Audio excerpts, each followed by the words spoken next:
Mas já está. Acho que o senhor precisa aceitar a gravação ali, mas está tudo ok. Muito bem, sejam todos muito bem-vindos a esse encontro realizado pelo Centro de Pesquisa e Extensão em Ciências Criminais da Faculdade de Direito da Universidade de São Paulo, né, pelo seu departamento aí de Criminologia. Nós estamos celebrando 150 anos da publicação do L'Homo Delinquente, de Cesare Lombroso, essa obra que entra na mitologia do campo criminológico como fundacional, né? Sempre existem precursores, sempre existem autores que às vezes sintetizam melhor, mas é impossível perder Lombroso como referência, principalmente a partir da criação do campo criminológico dentro do paradigma positivista. Conhecer Lombroso é habilitar as matrizes para a crítica do campo criminológico que vão desembocar, né, numa reconfiguração do método com o interacionismo simbólico e depois com a sua reconfiguração crítica de natureza radical.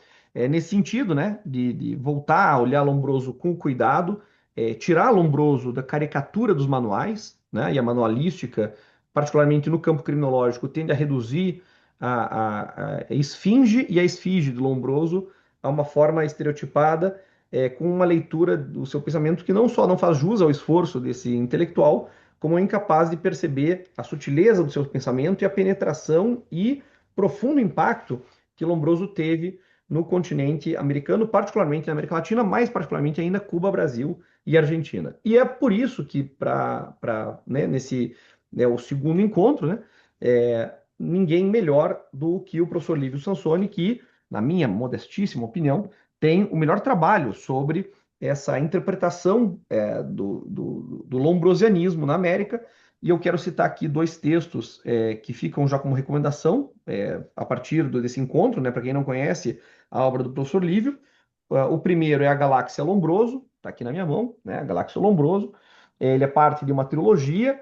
Esse, eu diria, é o texto que diz mais diretamente ao interesse do campo criminológico em função do currículo do nosso programa, a extraordinária popularidade de César Lombroso e o lombrosianismo na América Latina, né? Muito rico, uma pesquisa muito bem feita. O professor Lívio é muito modesto, diz que não é historiador, mas se ele não tivesse dito, eu não saberia não, porque, né, é um trabalho histórico primoroso, de fontes diretas, de muito cuidado, extremamente referenciado. E, como parte, talvez, eu não tenho certeza, talvez o professor Lívio possa me esclarecer depois, essa publicação recentíssima, Lombroso in the Americas, né? Que propõe uma história transatlântica de um criminólogo controverso e que tem um texto dele, está aqui marcado, que é um pouco uma síntese, pelo menos da primeira parte do texto dele, em que ele vai direto a Nina Rodrigues e Aurelino Leal, mas também trata de Juliano Moreira e Oscar Freire, tratando dessa questão central que é a qualidade do povo brasileiro na fundação de uma identidade nacional e da influência que o pensamento lombrosiano teve sobre isso. Para, então, fazer uma exposição seguida de perguntas, né? Espero que os interessados, os apaixonados pelas origens do campo criminológico tenham as suas perguntas ou as desenvolvam durante a apresentação, pensando aqui mais ou menos meia hora de exposição, seguindo de meia hora de perguntas, né? E agradecendo demais a generosidade do professor Lívio, que aceitou o nosso convite. O professor Lívio Sonsoni italiano de nascimento, brasileiro de adoção, né? Se graduou em Sociologia na La Sapienza, tem mestrado e doutorado em Antropologia na Universidade de Amsterdã, veio ao Brasil, como me contava há pouco, em função de uma belíssima iniciativa da CAPES para atrair talentos estrangeiros no ano de 92, veio para a Universidade Federal da Bahia, teve um percurso intelectual muito interessante, qualificado pela Universidade Cândido Mendes, né? No Rio de Janeiro, quando retornou para a Universidade Federal da Bahia, onde é professor do Departamento de Antropologia e esse eminente especialista em Lombroso, talvez o maior em território nacional, que nós temos agora o prazer de ouvir pela próxima meia hora e, se ele for tão generoso como foi aceitando esse convite, para poder estabelecer com ele uma interlocução. Sejam todos bem-vindos. Para quem não conhece ou nunca participou de uma atividade do Centro de Pesquisa e Extensão em Ciências Criminais antes, a única recomendação que nós temos é que as perguntas não sejam monólogos, né? Que as perguntas sejam diretas, breves, bem formuladas, não é para constrangê-los de não fazer perguntas, é só para a gente ter a máxima objetividade possível no debate. O professor Lívio, naturalmente, domina a língua portuguesa. Para se eventualmente tiver alguém aqui do estrangeiro e precisar, eu posso tentar uma tradução, pelo menos nas 4 ou 5 línguas que me atrevo a falar. Professor Lívio, muito obrigado novamente. A palavra é toda sua para qualquer coisa. Eu e a Isabelle estamos aqui na coordenação técnica. Muito obrigado. Boa tarde, muito obrigado pelo convite. É um prazer estar convosco. É um prazer falar com criminólogos de verdade, ou futuros criminólogos de verdade.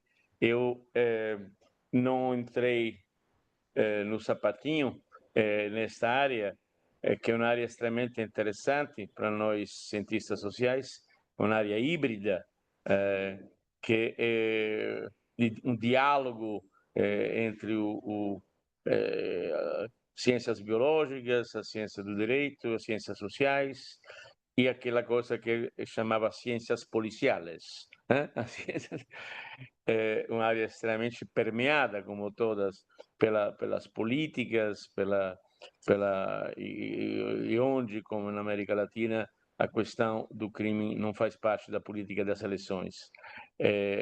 Então, se as ciências sociais sempre fizeram parte da política, quizás a criminologia na América Latina mais ainda. Essa é parte do meu interesse em Lombroso, por Lombroso. Meu interesse por Lombroso tem a ver com 2 questões. Uma paixão que eu tenho desde o começo pelos autores citados e não lidos. E Lombroso não é o único. Alguns autores que vale a pena ler, como Lombroso, alguns autores dos quais vale a pena ler, vale suficiente ler uma súmula, penso em Gobineau, mas outros autores como Spencer, Darwin, que quando você dá aula, como eu dou aula há muito tempo, em disciplina tipo antropologia do negro, como chamam antigamente, ou história da hierarquia racial na América Latina, é constantemente citado, mas muito pouco lido. Esse é um dos motivos. Os autores citados e não lidos, cujo adjetivo é mais popular do que o substantivo, lombrosiano, lombrosianismo, mais citado do que o próprio Lombroso, que são autores que, por si só, são um tema de pesquisa interessante. O segundo motivo do meu interesse por Lombroso é ligado ao fato que ele é um intelectual italiano de longe, o pesquisador mais citado nas ciências sociais, quer dizer, na América Latina, até os anos 30, até o advento de Mussolini, se queremos chamá-lo um autor que, de alguma forma, tem um diálogo com a ciência social em determinado momento da sua vida, e mais tarde nós teremos que esperar Gramsci, Umberto Eco, Gianni Vattimo, para ter um italiano novamente citado nas ciências sociais. Então, eu queria dar um contributo que também me permitisse estabelecer esse elo, já que há uma história, há um diálogo importante entre antropologias subalternas, como aquela brasileira e aquela italiana, e acho que queria dar um contributo que enriquecesse a grande tradição de pesquisa para a recepção das ideias que vêm de fora, incorporando essa vertente que não chega a ser sul-sul, mas nas beiras, nas margens do pensamento ocidental. Boa parte do nosso trabalho de recepção das ideias que vêm de fora se concentra nos países das grandes antropologias. Aqui falo como antropólogo: Estados Unidos, França, Inglaterra, eventualmente Alemanha e Holanda. E o fato da Lombroso não chegou aqui no momento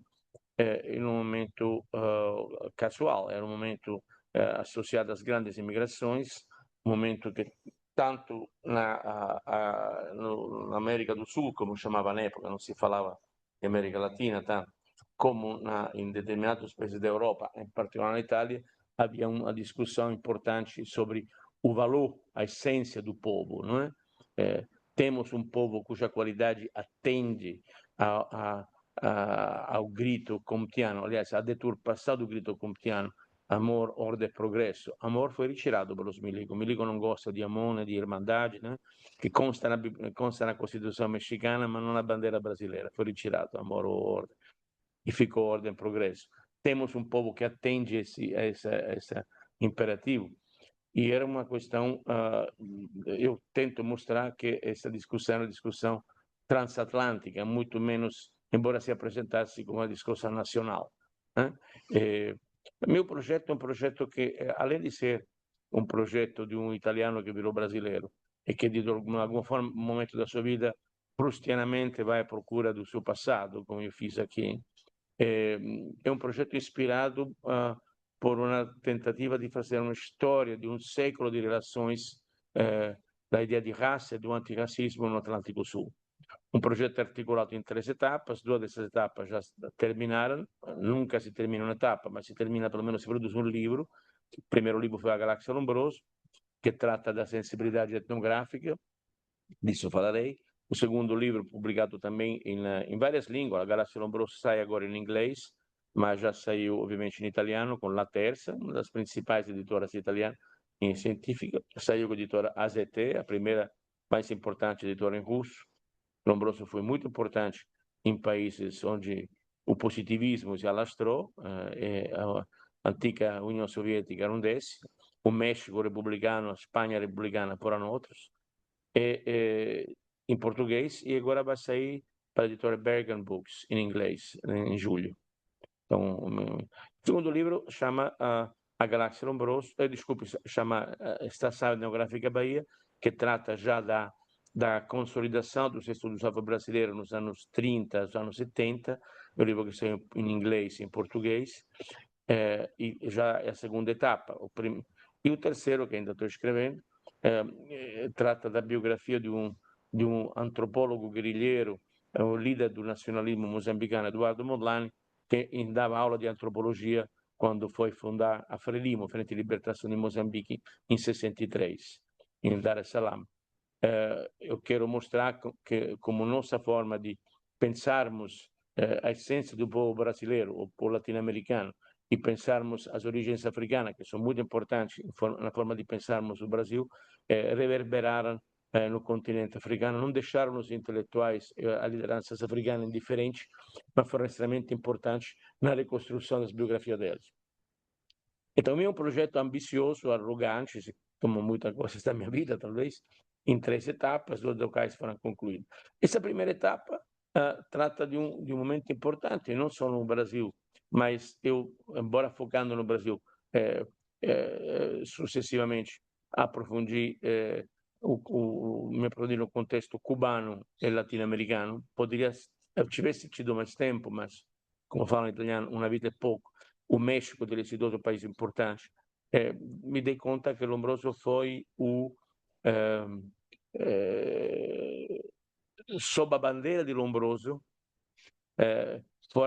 se criaram as ciências sociais e se fizeram as primeiras pesquisas antropológicas ou etnográficas, todas elas ainda dentro do marco da raciologia, muito antes que o relativismo cultural se afirmasse como paradigma, tanto em Cuba como no Brasil, como na Argentina. Há 3 alferes, chamados de embaixadores do pensamento lombrosianos, 2 deles assumidos, menos explicitamente assumido, que são Nina Rodrigues na Bahia, Fernando Ortiz em Cuba e José Engenheiro, né, Giuseppe Engenhieri, na minha cidade natal, Palermo, na Argentina. Esses 3 autores transitaram entre o direito e a medicina e a psiquiatria. É bom lembrar que para Nina Rodrigues a medicina era uma ciência social, não fazia sentido patologia sem intervenção social, sem prevenção, sem educação sanitária, não é? Era uma visão, hoje diríamos, extremamente pioneira daquilo que deveria ser a antropologia, muito antes de sua, digamos assim, norte-americanização, com a obsessão da especialização e a transformação da medicina em mercado, em provisão empresarial.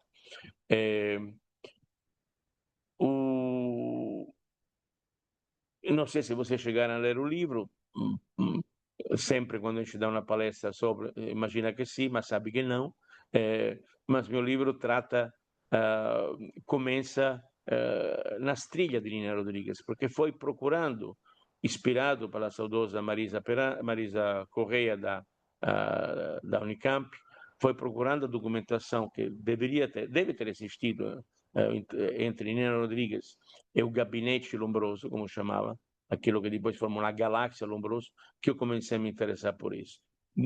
Descobri que não havia nada a descobrir, porque muito tinha sido desperdiçado, em boa medida porque Nina Rodrigues tinha sido, ao longo do tempo, carimbado como uma personagem racista ou um etnógrafo incompleto, ainda racialista, se não racista. Isso contribui a fazer que, num contexto como aquele da Bahia, onde pouco se guarda, sua documentação não fosse guardada. Eu suspeito que um dos motivos pelo qual a documentação não foi guardada é porque não foi, eles são os mesmos que levaram em 1905 a causar o provável incêndio doloso da coleção de feitiços que Nina Rodrigues, inspirado por Lombroso, tinha montado aqui na Escola de Medicina em Salvador. Feitiços, como nos ensina, Ivone imagina o livro Medo do Feitiço, era algo muito perigoso. Na República Positivista Brasileira, os juízes, os policiais, tinham autenticamente medo do feitiço. Éramos positivistas e supersticiosos, obviamente. Então, eu começo tentando reconstruir esse intercâmbio epistolar que existiu. Eu encontrei cristais detritos desse intercâmbio, mas isso me levou a realizar pesquisa etnográfica no arquivo de Lombroso. Eu sou antropólogo, interessado na escrita da vida, não sou historiador. Muitos pensam que eu seja, mas a diferença entre o historiador e o antropólogo é o antropólogo, mais ainda o historiador, gosta de fofoca, picuinha, de acompanhar a origem do dinheiro, de maldicências, injúrias. São todas coisas que alimentam a nossa curiosidade antropológica. Não que os historiadores não gostem, mas nós damos predileção a tudo isso. É disso que me ocupei. Eu fiz pesquisa muito bem abrigado, muito bem acolhido no excelente Museu Lombroso da Universidade de Turim, um museu que tem se mantido, nonostante o ostracismo, oposição. Pensamos na importância que Lombroso tem no pensamento antimeridional, é quem fala um siciliano, mas que se transformou muito sob a liderança do excelente historiador, historiador do Risorgimento italiano, Silvano Montaldo, em um museu da história do pensamento racial. Vale muito a pena visitá-lo, em Turim.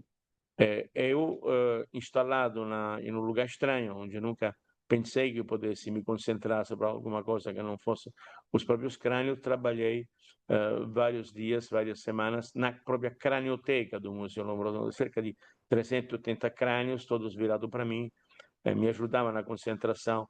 Eu ler, buscando as pulgas, literalmente, num impressionante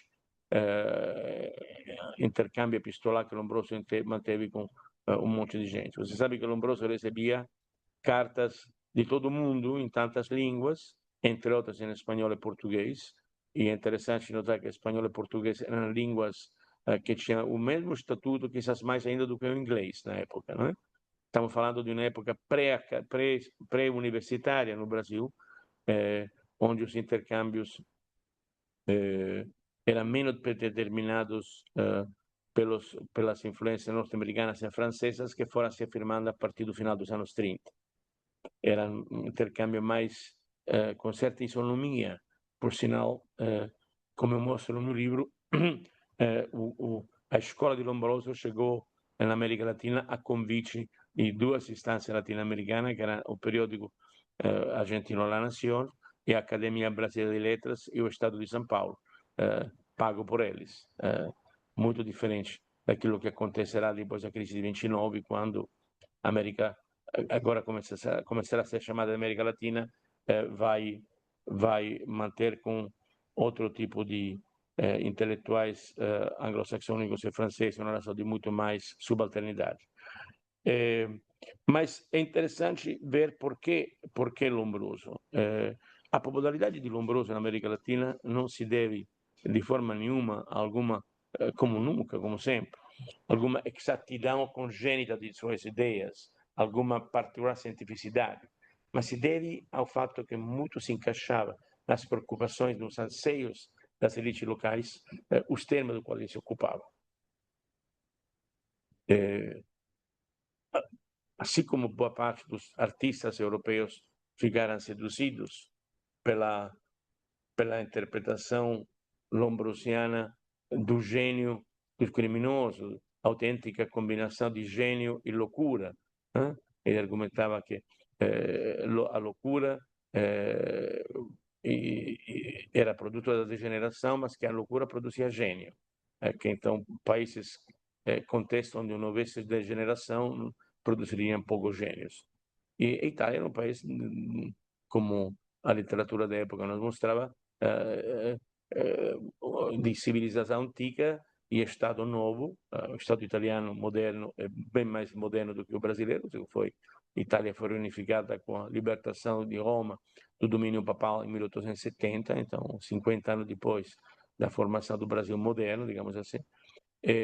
Era um país degenerado por definição, glorioso no passado, e degenerado no presente, um pouco como o México dos Maia, dos Aztecas, o Egito dos faraós. Tinha sido glorioso no passado, mas a Itália do presente era um país onde o Coliseu era utilizado para defecar, para as prostitutas fazer seus programas, e os pastores utilizavam a cal, os arcos do Coliseu para abrigar as ovelhas, e as construtoras para sacar o calcário para produzir cal. Então, mais degenerado do que isso não havia. Era um país particularmente interessante porque tinha o seu lugar na cultura clássica, mas era um lugar do qual provinha a maioria das ondas migratórias em países como Brasil, Uruguai, Argentina e Venezuela. Então, é um país extremamente grande no passado e fraco no presente. Isso é um detalhe importante, assim como é importante lembrar que, além de gênio e loucura, a ideia que, a partir de uma leitura morfológica das formas, da estética do outro, pudesse se interpretar seu comportamento presente, passado e futuro, era uma coisa que muito bem se encaixava naquilo, em uma sociedade barroca como aquela brasileira, em geral, outros países da América Latina, onde as formas determinavam o lugar do cidadão muito mais que a origem. O próprio dizia Horacio Nogueira, o racismo no Brasil é um racismo de marca, muito mais do que origem. Pouco nos interessa se você tem uma avó, uma bisavó indígena ou negra. Muitos brancos têm uma avó, mas você é socialmente branco, então é isso que importa. É importante como você aparece. E assim, as leis e a sociedade, importante a forma pela qual as coisas são performadas, muito mais que a substância ou sua proximidade com a lei. Esse é o segundo motivo pelo qual esse caráter barroco de nossa sociedade é o motivo pelo qual essa leitura fisiognômica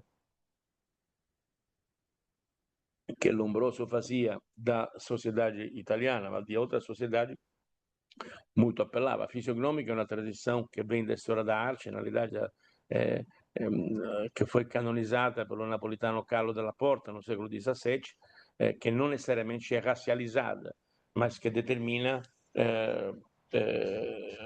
uma atenção particular pelo comportamento, pela morfologia, pelas expressões faciais.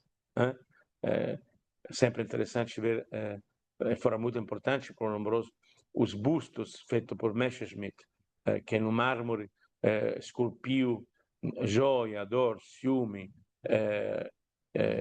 felicidade, alegria, eram características que podiam ser lidas na expressão da pessoa. Tudo isso codeterminou aquilo que na antropologia se chama a sensibilidade etnográfica.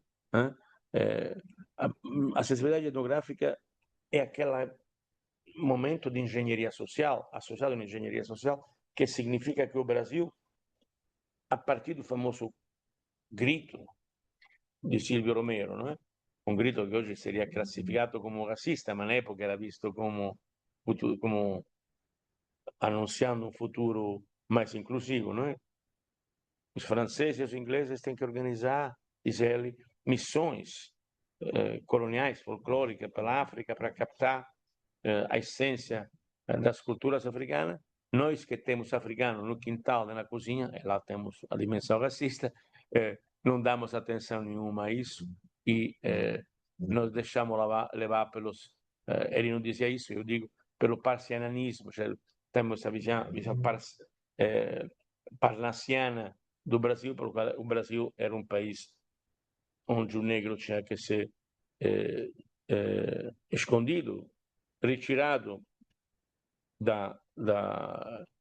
do imaginário nacional. A partir desse grito, pessoas como Nina, mas também Oscar Freire, como eu mostro, Aurelino Leal, Lombroso não era sozinho, e muitos outros, inclusive autores como João do Rio, ávido leitor de Lombroso, como vi na biblioteca dele no Rio de Janeiro, por sinal, e outros, não tecnicamente acadêmico, mas assim, nas bordas das ciências sociais, começaram a observar o comportamento das massas. Se na Itália a questão e na Europa era uma questão social, na Itália muito mais do que na Inglaterra ou na França, associada ao trânsito do mundo rural para o mundo industrial, na América Latina e no Brasil a questão era uma questão socio-racial, que não deixava, assim como na Itália, ninguém indiferente. Se na Itália o socialismo não deixava os intelectuais, as elites indiferentes, no sentido que ou você era a favor ou você era contra. Indiferente você não podia ficar. A questão socio-racial divide o pensamento brasileiro durante muito tempo. Para boa parte da intelectualidade, o povo era um problema. Teremos que esperar o modernismo, que no Brasil demora a amadurecer, só chega com a Bienal Modernista de São Paulo a triunfar em 22, durante o qual o povo deixa de ser problema e vai se tornar paulatinamente solução. Mas nesses 20 anos, 25 anos, entre a abolição da escravidão, o golpe de Estado que leva à República, imediatamente depois, é o começo da 30 anos, da proclamação oficial do modernismo brasileiro, o povo brasileiro é um problema. Então, o que acontece de mágico pelo qual pessoas como Nina Rodrigues, em lugar de continuar a ignorar o negro ou o africano, pior ainda, começam a achar importante conversar com ele, entrevistar. Não somente escrever sobre, mas não digo escrever com, mas pelo menos ouvir, entrevistar, eventualmente, como no caso de Nina, tomando uma cachaça junto, que muitos antropólogos gostam dessa combinação. O que passa, o que acontece? Porque a ideia que o povo, se bem entendido, pode ser fonte de inspiração e que há mérito em fazer isso. O que acontece? Isso, nesse processo, o Lombroso é extremamente importante. Como o próprio colega acaba de dizer, na realidade podemos usar lombrosos no plural. Há lombrosos. Cada um usava o lombroso que convinha. Em muitos contextos, como diz o historiador Maria Stani, no caso da Espanha republicana, em cada cidade de Espanha surgiu um lombroso. Alguém que, a partir de um gabinete e de algum tipo de clinicização, de medição, de interpretação semiótica do outro, da estética do outro, da morfologia do outro, pensar, entender o que estava acontecendo nos movimentos sociais. Mas é claro que o que se importa, eu tento mostrar no meu livro, que é na minha pesquisa, mas em geral, que de alguma forma continua, que se importa e se aproveita aqui de Lombroso uma pequena parcela do trabalho de Lombroso. Muito pouco aqui se cita o trabalho de Lombroso lá Pelagra, a pobreza, os manicômios, poucos sabem que Lombroso e a escola dele era a favor dos manicômios, como usava em inglês o termo na época open door. Interessante que se usava, não havia tantos anglicismos na época, muitos poucos essa noção de open door. Então, o manicômio open door de Buenos Aires é extremamente, era identificado como extremamente moderno. Como o Carandiru de São Paulo. É bom lembrar que Mário Carrara escreve um artigo ainda nos anos 20, na revista Arquivo de Psiquiatria, louvando o Carandiru. Olha que interessante, o Carandiru de modelo filadelfiano di tratamento do criminoso à monstruosidade nos anos 90, como vocês paulistas bem sabem. É um pouco uma metáfora da decadência de nossa forma de tratar o criminoso, da decadência, da tragédia, digamos assim, né? Aqui no Brasil. Mas pouco interessa o trabalho de Lombroso sobre a arte carcerária. Ele inventa ou canoniza esse termo, que tem uma enorme influência sobre o pensamento artístico europeu, a noção de arte carcerária, e o trabalho sobre a escrito sobre os manicômios, que não mais deveria ser lugar de segregação, mas lugar de alguma forma de reeducação. Contradição, porque ele fala que uma parcela, embora minoritária, do criminoso seria o criminoso nato. Ele diz que o criminoso nato, quizá 5% do criminoso nato, outra parte seria 95% seria o criminoso social, ocasional, aquele cuja gestação está na pobreza e na fome. Mas é interessante que o termo criminoso nato muito rapidamente é aproveitado. E, sobretudo, não se aproveita de Lombroso sua postura pró-miscigenação, para não falar do seu anticolonialismo. A filha dele, Gina, importantíssima intelectual italiana, a segunda médica italiana, cuja tese maravilhosa chamava Sobre as vantagens da degeneração, ela argumenta que Lombroso, a partir da Batalha di Adua, uma batalha que acontece em 1896, um ano importante, quando as tropas abissínias derrotam as tropas coloniais italianas, e o mesmo ano, por sinal, que as tropas dos jagunços, os jagunços derrotam as tropas republicanas em Canudos. E lembramos que Nina, inspirado por Lombroso, monta o primeiro hospital militar em Salvador para cuidar não dos jagunços que eram deixados lá ou degolados, mas para as tropas republicanas treinadas pelos prussianos. Então, 1896 é o ano que inspira, obviamente, Euclides da Cunha, com sua indagação como é possível que os jagunços, esse bando desesperado, homens fortes do Nordeste, consigam sobreviver desta forma e debelar um exército moderno. É um ano que na Itália começa uma grande discussão sobre o sentido do colonialismo, se faz sentido. E Lombroso se destaca por ser veementemente anticolonial, inclusive argumentando que direito nós temos de andar a questionar o tipo de monarquia abissina quando nós escolhemos, também temos um rei. Lombroso era extremamente interessante. Ele escrevia, por exemplo, quando o rei buono, Umberto II, é assassinado, dizem os anarquistas, justiciado por Gaetano Bresci no Autódromo di Monza, 1900, a famosa frase, vado all'ammazzo e torno, vou, mato e volto, scrive Gaetano Bresci, a esposa, mata o re d'Italia, o famoso atto di regicidio, talvez o mais importante dell'opera. Lombroso argumenta che sì, matar rei è contro lei, è algo ingiusto, mas também o rei è un tiranno e talvez è bom eliminar os tiranos. Desse tipo de Lombroso, que por um lado escreve que os anarquistas são um tipo não físico, mas um tipo psiquiátrico determinado, um pouco em linha com Umberto Eco, diria, né? Entre o apocalíptico e o integrado, o anarquista é o apocalíptico, mas precisamos do apocalíptico para ter o integrado. Mas, por outro lado, ele escreve, faz apologia de um homicídio, de um regicídio, onde se mostra, inclusive, a sua associação com o socialismo. Lombroso era rappresentante del partito da schierda socialista no município de Turim. Lembramos que é em Turim que surge o Partido Comunista Italiano em 1921. A esquerda italiana tem em Turim um berço. Ele se demite do partido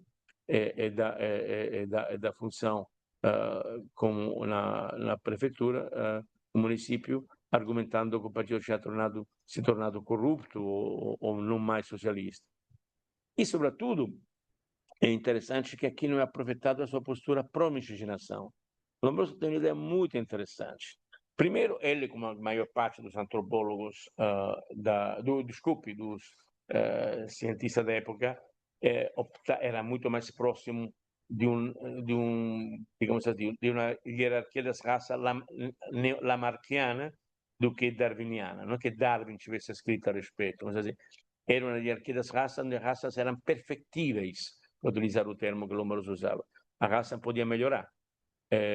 E não havia, os próprios africanos podiam melhorar e não eram destinados, por isso não era, isso teria que acontecer espontaneamente, por medidas homeopáticas muito mais que alopáticas. O colonialismo é rejeitado por ele porque é visto como uma forma violenta de alopatia. O que é natural é o encontro entre os povos, a miscigenação.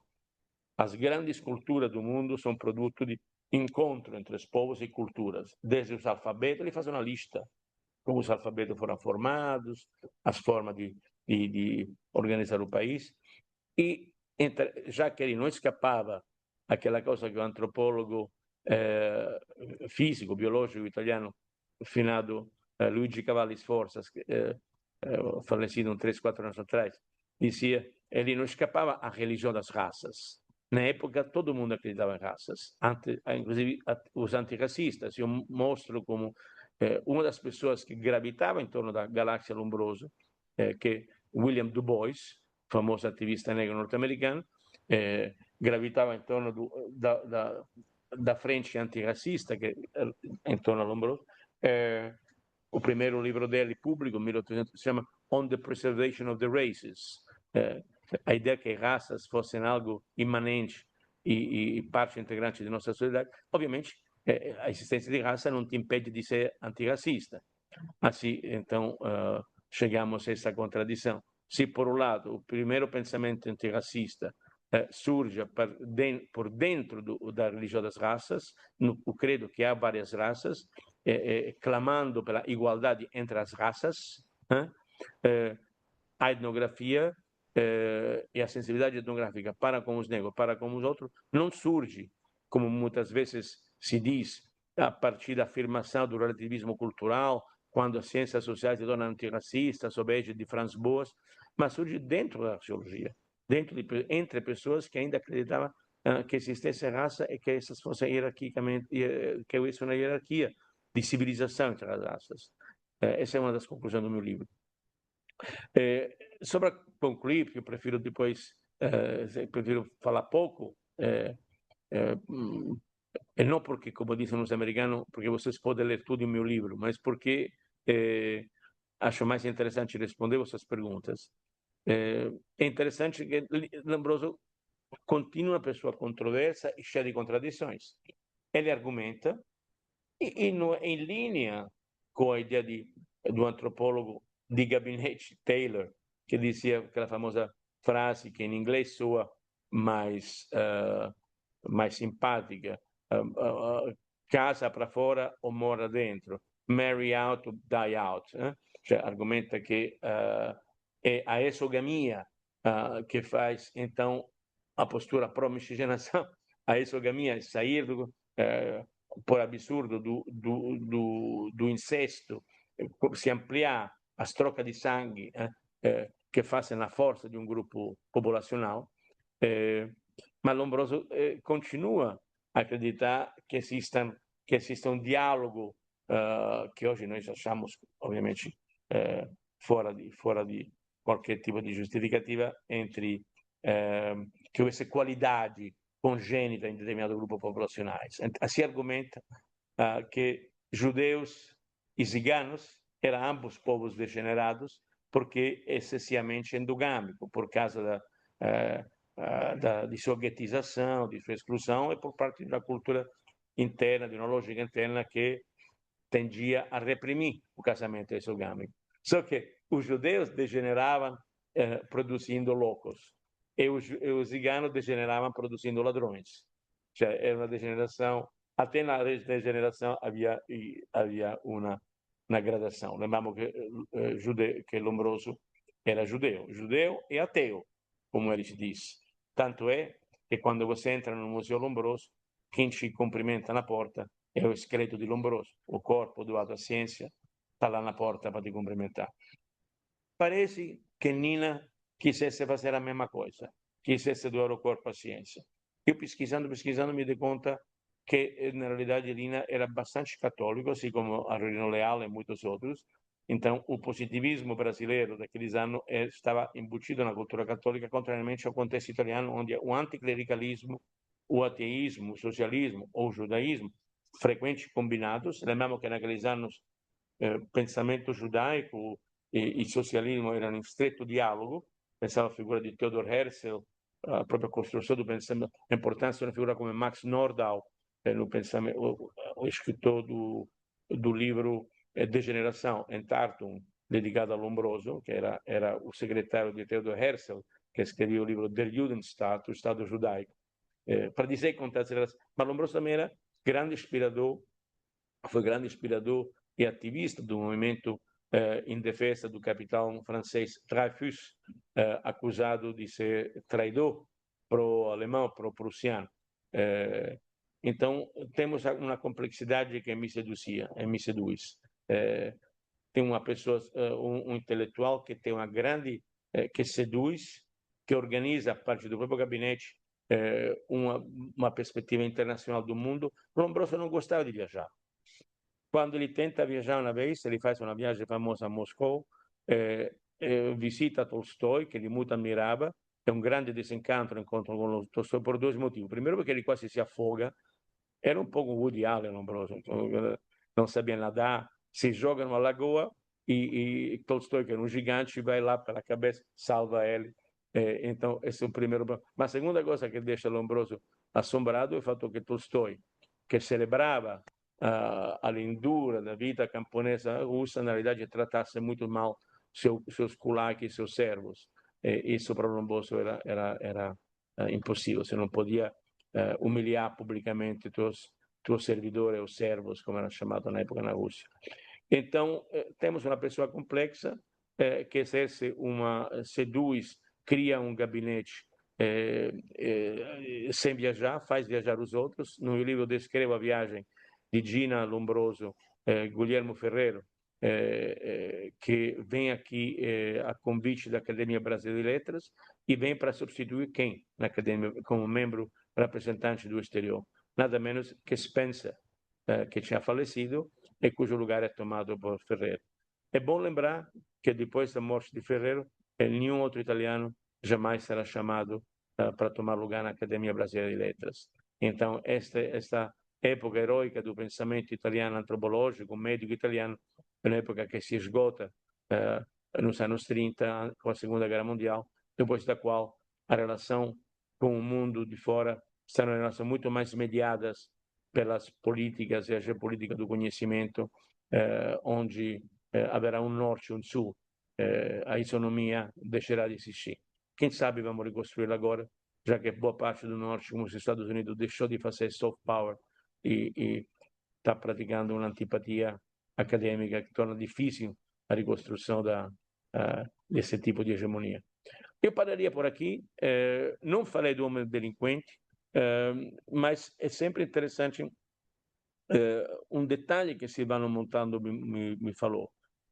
Identificar quem, como e quando traduz o homem delinquente. E é interessante que na América Latina o homem delinquente chega bastante rapidamente, enquanto no mundo anglo-saxônico é traduzido muito mais rapidamente o livro successivo che Lombroso scrive junto con Guglielmo Lombroso, La donna delinquente. E somente 30 anos depois é traduzido O Homem Delinquente. Então, Lombroso produz uma série de icones que são globais, mas seu aproveitamento são bastante locais. Muito obrigado.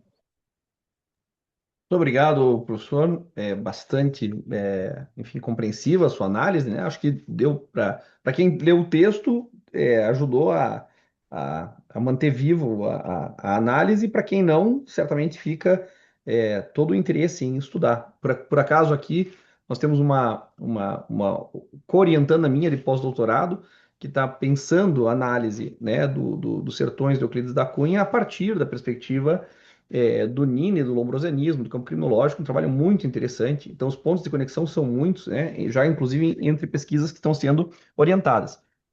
Normalmente as pessoas ficam um pouco tímidas, né, para começarem a fazer as perguntas, então eu vou me habilitar a fazer a primeira para ver se consigo aí congregar os demais. Eu queria pegar da sua última observação, né?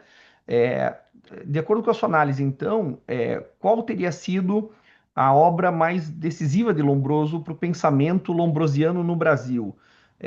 Foi o Lomo Delinquente ou não? Ou talvez a gente tenha sido muito mais influenciado por aquilo que como o próprio professor descreve, um panfleto do Lomo Bianco e Lomo de Colore, quer dizer, esses trabalhos do Lombroso foram mais importantes daquilo que apareceu nos arquivos de antropologia, ou foi de fato o Lomo Delinquente, que para o campo antropológico também acabou sendo o pilar que influencia Juliano Moreira, enfim, Oscar Freire, etc. Qual a sua visão sobre a centralidade? Talvez essa é a melhor forma de formular a pergunta. A sua percepção da centralidade do Lomo Delinquente. Porque às vezes tem essa coisa, né? A obra é maior que o autor é maior que a obra. Eu queria lhe ouvir um pouco nesse sentido.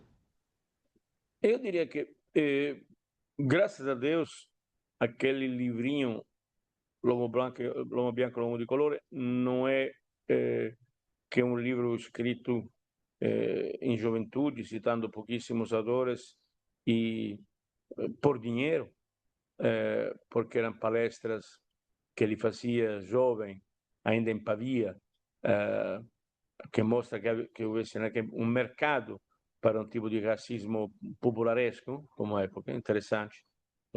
Na auge do colonialismo, se produzem nas margens desses países, se produzem, assim como se produz uma curiosidade pelo outro, a partir das exposições nacionais e internacionais, que é a época das grandes visitações, das exposições, há uma curiosidade pelo outro, que depois se, pelo outro racial, que depois se manifesta com as primeiras revistas semanais coloridas, a ilustração italiana, assim como em outros países europeus.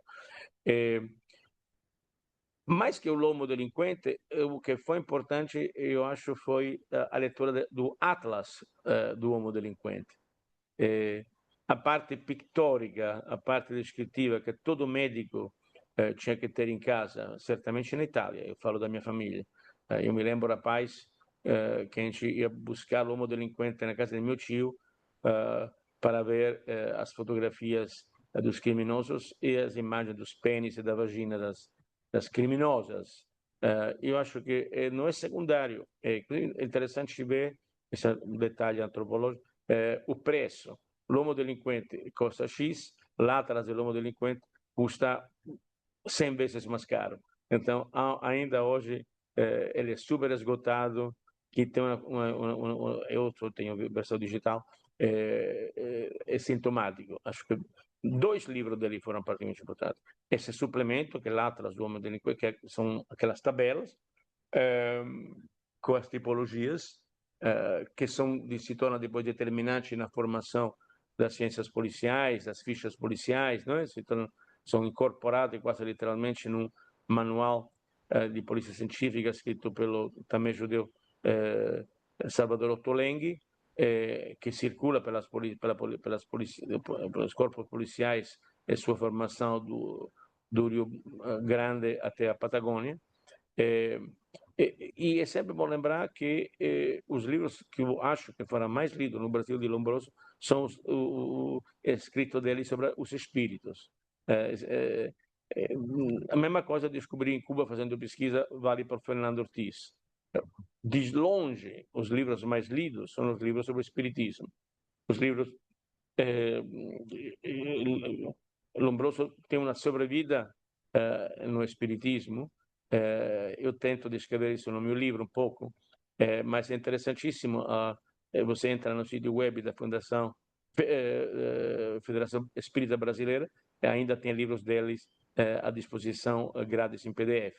Então, eu acho que essa sobrevida às margens das ciências sociais, nas ciências policiais, na endocrinologia, a importância de Lombroso em Leônido Ribeiro, por exemplo. Leônido Ribeiro tem uma história particular com a Escola de Polícia de Roma e com o próprio Itália, que é um italiano de adoção de alguma forma, ou de presunção, que ele é um cara que assim se apresentava. Mas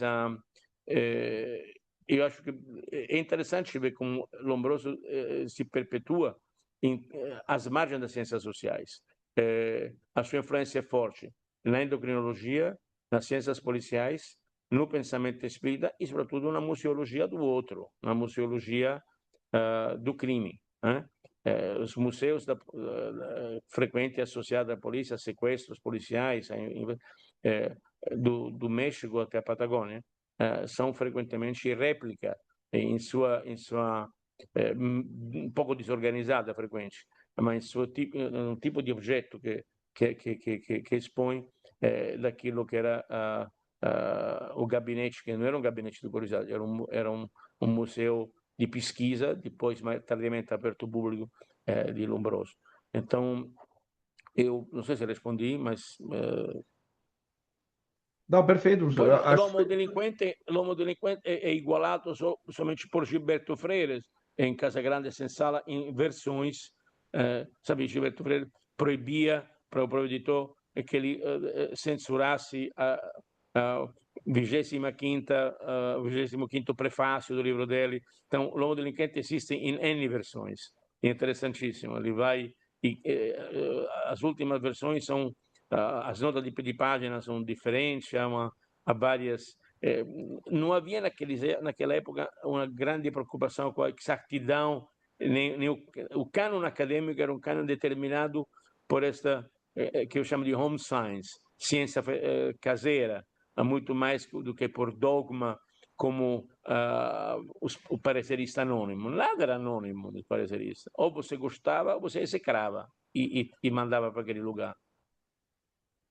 perfeito. Bom, eu vou abrir, eu tenho outras questões aqui, mas não quero monopolizar o debate. Eu vou abrir para qualquer outro colega que queira formular uma questão. Fiquem à vontade. Por favor, Jorge.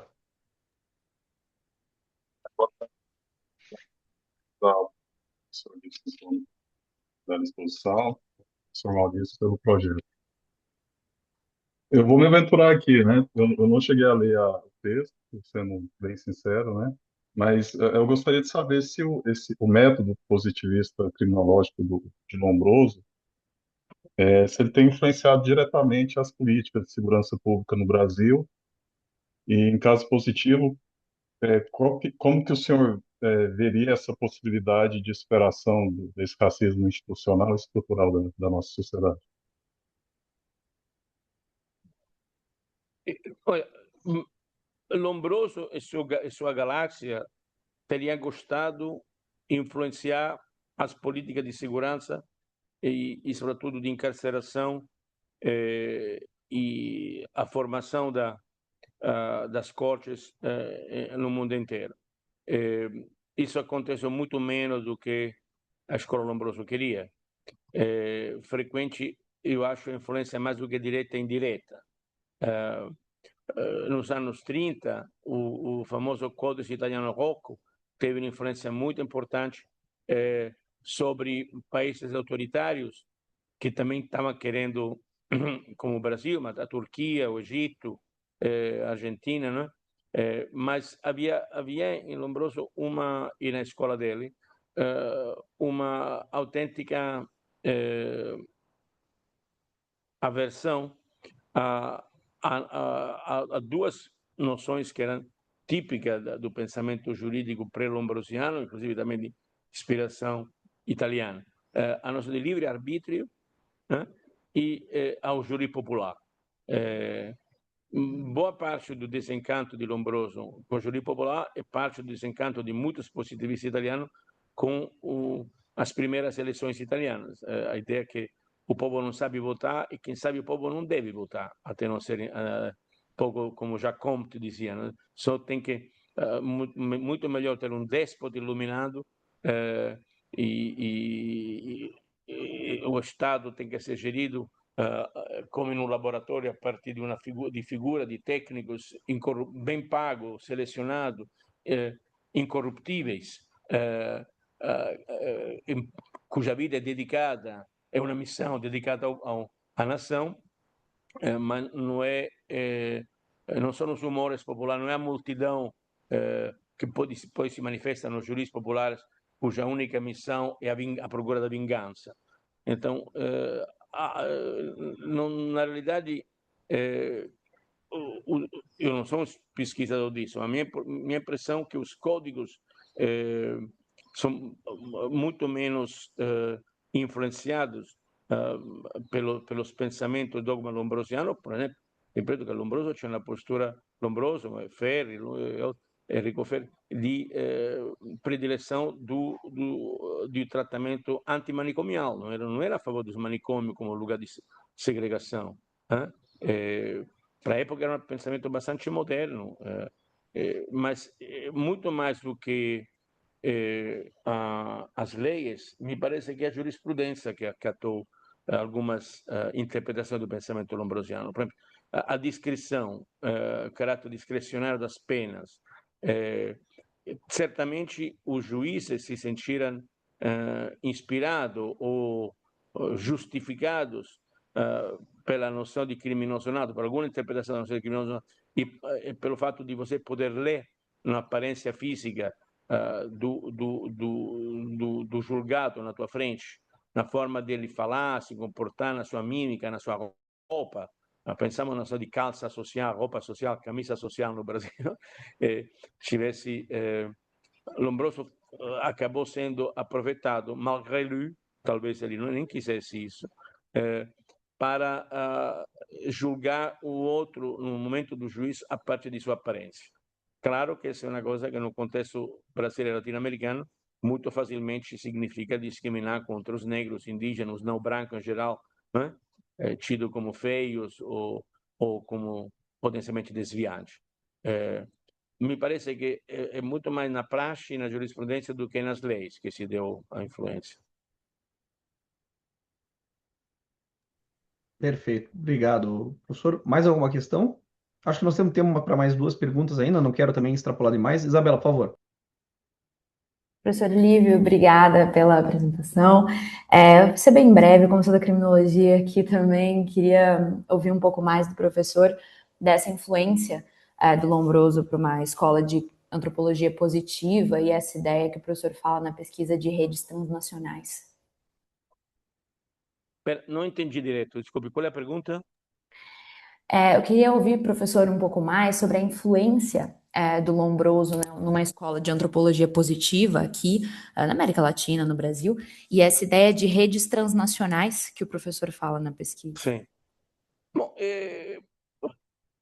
te dou um exemplo. O livro Los Negros Brujos, a AMPA cubana, os negros feiticeiros, de Fernando Ortiz, foi escrito entre Gênero e Turim, sob a égide de Lombroso. Quem apresentou o trabalho de Nina Rodrigues, que com muito esforço se autoproduzia em francês, a Fernando Ortiz, foi Lombroso a Turim. Cioè, Lombroso foi o primeiro que sugeriu que se fizesse na América Latina um trabalho conjunto sobre a feitiçaria, sobre religiões afro, chamamos assim, chamaria. Então, essa é uma coisa interessante, porque no meu outro livro, Estação Etnográfica Bahia, eu falo da figura de Melville Herskovits, que nos anos 30, 40, ele tece uma teia de pesquisador em todo o Atlântico do mundo afro. Mas, na realidade, as primeiras incursões e tentativa de uma visão comparativa do contexto cubano e brasileiro com relação à cultura do negro e sua congênita paixão pelo feticismo, medo do feitiço, foi o próprio Lombroso.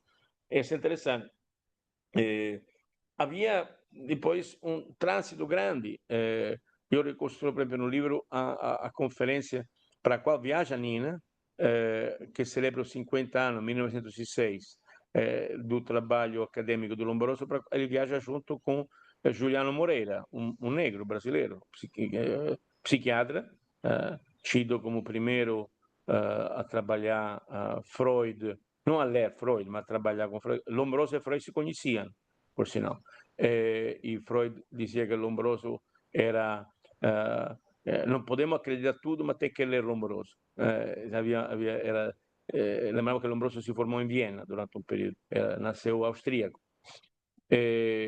Então, há toda uma série de conjuntos, de contatos, e o próprio Juliano Moreira chega, é de fato o único brasileiro que é presente nessa celebração, porque Nina Rodrigues, infelizmente, falece a caminho entre Lisboa, provavelmente Lyon, pelo que entendi, a caminho de Turim, e ele é embalsamado ou preservado. Esqueci de dizer isso, que ele volta para Salvador, ele foi embalsamado para doar o corpo à ciência, como era praxe entre os positivistas, mas quando chega aqui em Salvador, os jornais locais, frente à grande procissão de freis capuchinos que esperam o cadáver chegar no porto de Salvador, declaram o corpo dele não foi embalsamado, foi preservado para ser enterrado em pátria, porque na época ser embalsamado levava à excomungação, você teria sido excomungado como católico. Eu não sei se eu te respondi, mas há toda uma série de redes que se dão, e a coisa interessante é que parte dessa rede é feita por cartas.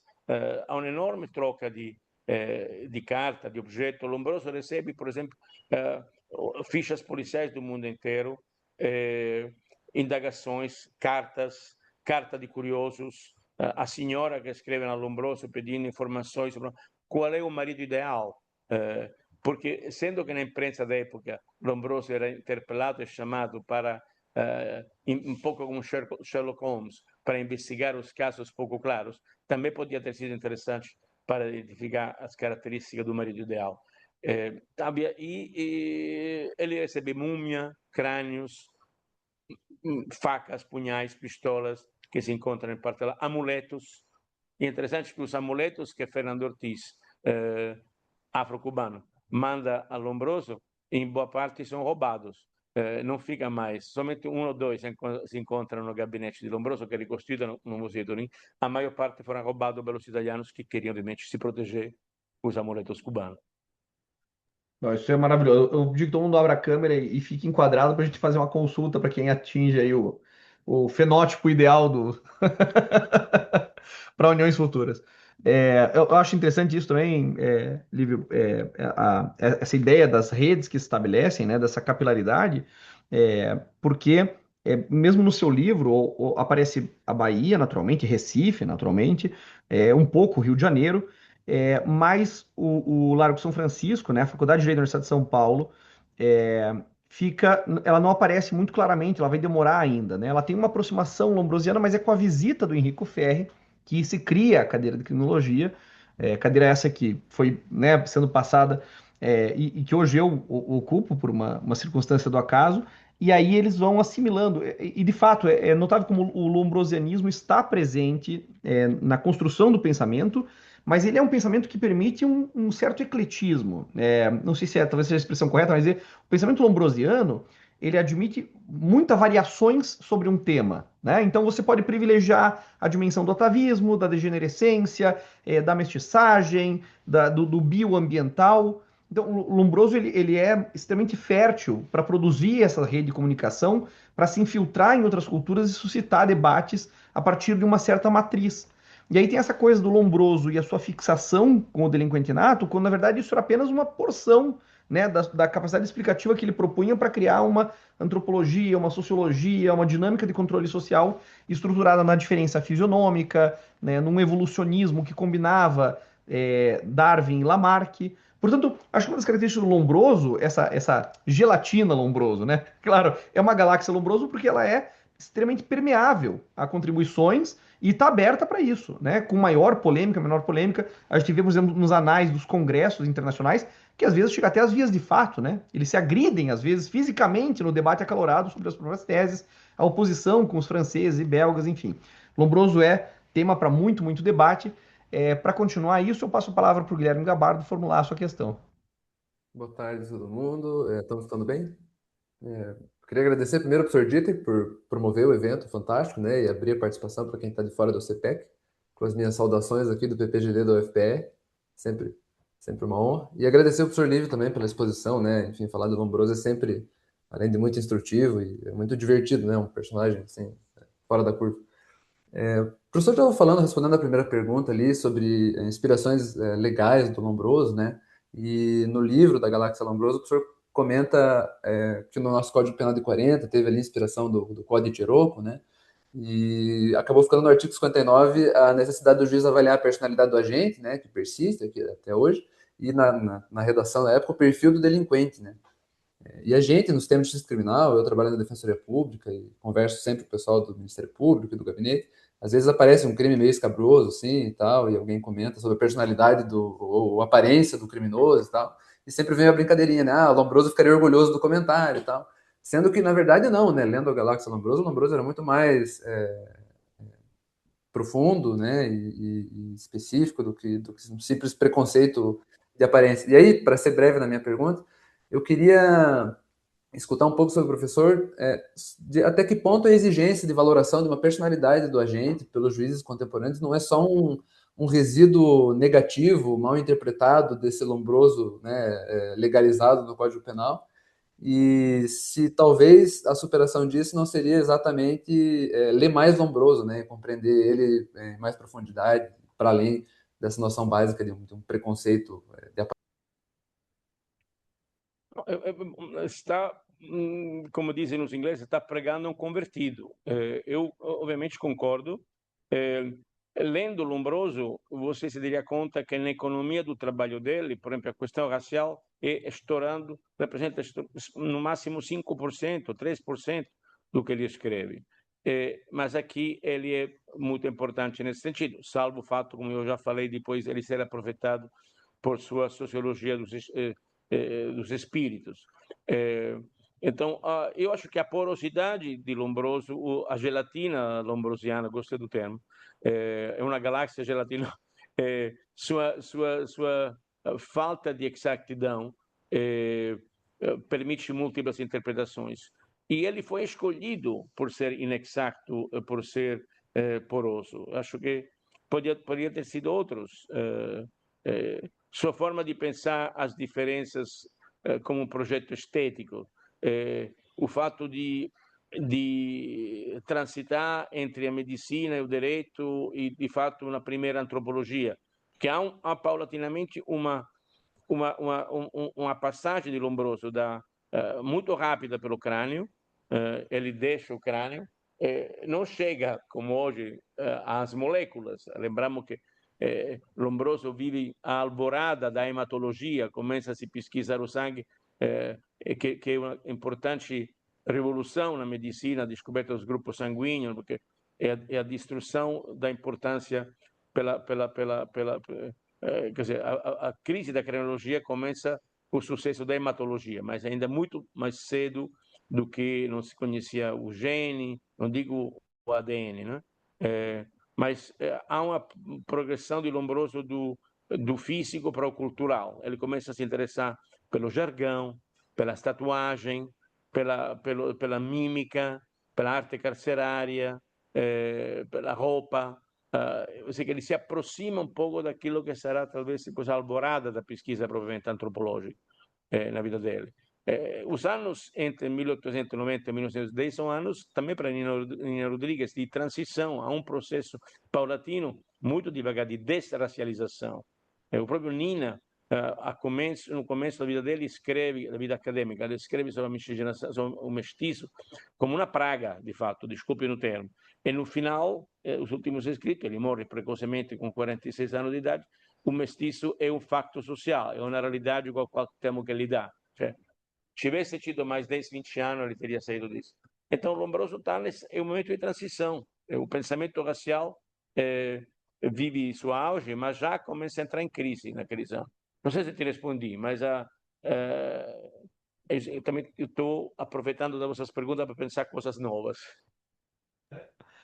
Ótimo, professor, muito obrigado. Enquanto mais alguém formula, pode ser a nossa última questão da tarde de hoje. é só um comentário interessante, né? Já que a gente gosta tanto da fofoca nesse sentido, né? De criar as redes a partir de contatos informais que mostram como isso, como os saberes em geral, geralmente orbitam em torno de certas pessoas chaves, né? E como isso vai criando constelações, né? De saberes e novos clusters, né? Nessas galáxias, etc. O Juliano Moreira, esse personagem extraordinário que o Brasil deveria, né, ver com mais cuidado, grande Juliano Moreira, né, um intelectual negro de primeira grandeza, o grande intérprete da psicanálise no Brasil, foi o responsável por acolher pela primeira vez o Lima Barreto dentro da instituição psiquiátrica, né, quando o Lima Barreto, no seu segundo internamento, né, ele tinha passado pelo Belfort Roxo, que foi muito grosseiro com ele, e o Juliano Moreira abraça o Lima Barreto, né, e o Lima reconhece isso no Diário do Hospício, né, como o Juliano Moreira tinha essa sensibilidade, uma nova visão do manicômio, né, uma nova visão do Asylum, né? Que realmente tinha essa lógica que até hoje é reelaborada de dar utilidade ao sujeito com sofrimento psíquico, né? No sentido de que pelo trabalho, pela dedicação a certas atividades, ele acabava estabelecendo uma rotina para a vida que dava sentido, a existência, muito uma ontologia, né? Do ser social. Então, Juliano Moreira é esse personagem extraordinário, o único deles que de fato conhece o Lombroso pessoalmente, né? E imagino que deve ter tido uma grande impressão nesse encontro. Mas é bom voltar a pensar o Juliano Moreira como um personagem importante de como, mesmo nessa área, que na época, pelo menos assim, pela leitura que eu tenho, a psiquiatria era vista como muito mal vista do campo médico, né? Porque era a que menos avançava, era a que só observava e era impotente, né? Até mesmo no diagnóstico, que era extremamente confuso. E o Juliano Moreira é um dos grandes artífices do mundo, né, em pensar um novo tipo de psiquiatria, no mínimo, muito mais humanizada. Então, o Lombroso veja que o Lombroso produz, né, com seu pensamento e provoca intelectuais da estatura também do Juliano Moreira. Mas, Importante. perdão, diga. Não, quem sabe essa postura aberta com relação aos manicômios de Juliano Moreira fosse uma herança do seu trânsito com o pensamento lombrosiano. Lembramos que quando Guillermo Ferrero e Gina visitam Rio de Janeiro, Buenos Aires, eles fazem grande louvam o manicômio Open Door de Buenos Aires. E na rivista aqui de psiquiatria é citado como um exemplo mais filadelfiano dos manicômios possíveis no mundo. Então há uma postura de não é a camisa de contenção, não é a camisa de força que tem que ser usada, menos ainda o eletrochoque. E é interessante porque Lombroso, por um lado, utiliza métodos elétricos para medir a sensibilidade das pessoas, mas nunca pensa naquilo como método para a contenção dos loucos. Perfeito, professor. E aí, agora a última questão, então, do nosso encontro. Maria, por favor. Boa tarde a todos, boa tarde, professor. Professor, vendo mais numa questão social do senhor nesse estudo, toda essa questão tanto da sociologia quanto da antropologia e do estudo da pessoa, o senhor imagina que essa questão da aceitação do Lombroso, transformando essa teoria em um aspecto um pouco mais racial, que traz essa segregação, teria mais essa ideia de que ele construiu uma teoria sobre o criminoso, ou eles aproveitaram dessa situação para transformar em um medo social da pessoa? Assim como foi feito até nessas questões do feitiço, que era uma coisa muito comum na sociedade, e do nada se tornou um estigma muito grande. Acho que você já deu a resposta. A segunda coisa, para Lombroso, o feitiço era algo interessante, cuja gênese e utilização valia a pena pesquisar. Tanto é que ele tinha uma grande coleção em casa de feitiços. Então, ele era positivo, ele se dizia judeu e ateu, mas admirador dos feitiços e colecionador. Ele pertencia àquela categoria de grandes colecionadores. Então, eu acho que há um aproveitamento que não em linha com aquilo que Lombroso pensava. Mas acho que você próprio deu a resposta. Muito obrigado, professor Lívio. Voltando a lhe agradecer pela tarde de hoje, extremamente instrutiva, muito didática, né? Espero que esse seja apenas o primeiro de muitos encontros que a gente possa fazer no futuro, né? Lombroso não vai a lugar algum, continua sendo fundacional, e, portanto, enquanto ele for fundacional, nós vamos orbitar em torno de sua galáxia. E muito obrigado por nos orientar aí nessa constelação com tanta propriedade, né? Obrigado por ceder o seu tempo, o seu saber. Fica então, né, para quem já leu, a recomendação de reler, para quem não leu, adquirir a Galáxia Lombroso e podendo, né, esse livro que também é muito interessante, tem vários artigos muito interessantes, diferentes abordagens. Eu gostei muito do livro da coordenação geral desse Lombroso in the Americas. Acho que ele faz mais ainda do que o Oxford Handbook. Acho que o Oxford tem certos recortes ali que eu não sou muito fã, mas esse aqui sim, esse aqui é um livro. Eu gostei de quase todos os artigos, alguns assim que um pouco escapam, né, do nosso campo de coisa, mas a Galáxia Lombroso é uma edição, além de tudo, muito bem referenciada, como eu digo, para o pesquisador. Isso, Olivia, é para homenagear os antropólogos, né? Que vocês têm esse cuidado com a fonte, né? Essa precisão. Às vezes os juristas, de maneira um pouco arrogante, eu brinco, eles transformam Hegel em nota de rodapé, né? Vide Hegel, assim, como assim vide Hegel, né? O seu trabalho é o oposto disso, né? Ele fala, não, tá aqui, é nesse aspecto. Eu gosto daquilo que o poeta Rubem Alves chama de notas de canapé, né? Que são notas de rodapé que você saboreia, que você investiga, que você cria uma nova ilação intelectual. E o seu livro atende perfeitamente a esse desiderato, né? Ele é extremamente honesto, como todo bom pesquisador, né? Ele mostra suas fontes, indica suas pistas, e acho que isso é algo que eu gostaria de transmitir também aos meus alunos, né, e orientandos, sempre fazer uma pesquisa que mostre como que a gente bate em portas que estão fechadas, como a gente interpreta isso, como é que a gente busca outras saídas, como é que a gente contorna deficiências documentais, analíticas, mas sem nunca falsificar, sem atalhos, né? Sempre com aquela dedicação honesta que é própria dos acadêmicos de grande envergadura, como é o professor Lívio Sansoni. Muito obrigado, obrigado a todos que participaram. Teremos mais encontros ainda, né? Da comemoração de 150 anos, com mais convidados. E vamos ver se até o final do ano a gente constrói aí uma homenagem à altura dessa obra canônica para o nosso campo. Obrigado, professor Lívio. Boa tarde a todos. Muito obrigado. Até a próxima. Foi um prazer. Obrigado pelo convite.